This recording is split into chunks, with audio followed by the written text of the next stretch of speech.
कहे कैसे का हिले के पलंगिया त रोज हिलता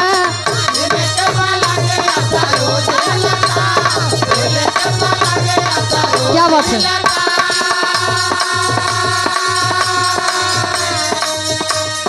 बाकी ऊ भतार में न मजा मिलता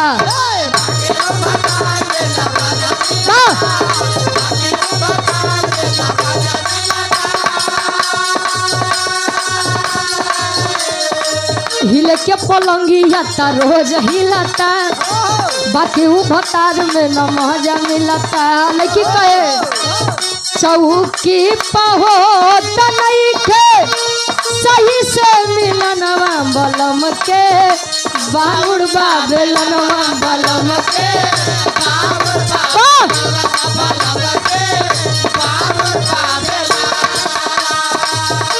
बलम के बांगुड़ बेलनवा बलम के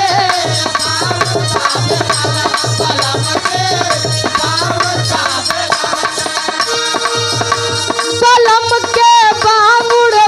बेलनवा बलम के बांगुड़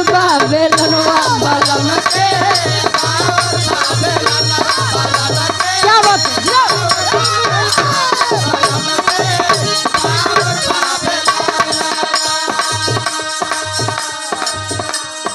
भइल बाटे बड़ी तीर छोड़ देवरा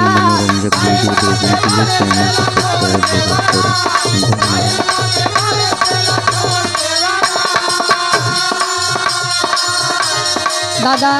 देवर भौजाई बड़ा या समय में चर्चित में है अच्छा निकालत है का उठ जाए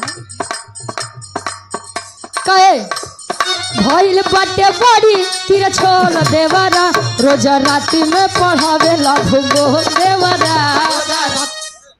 अरे हम जानत है यार।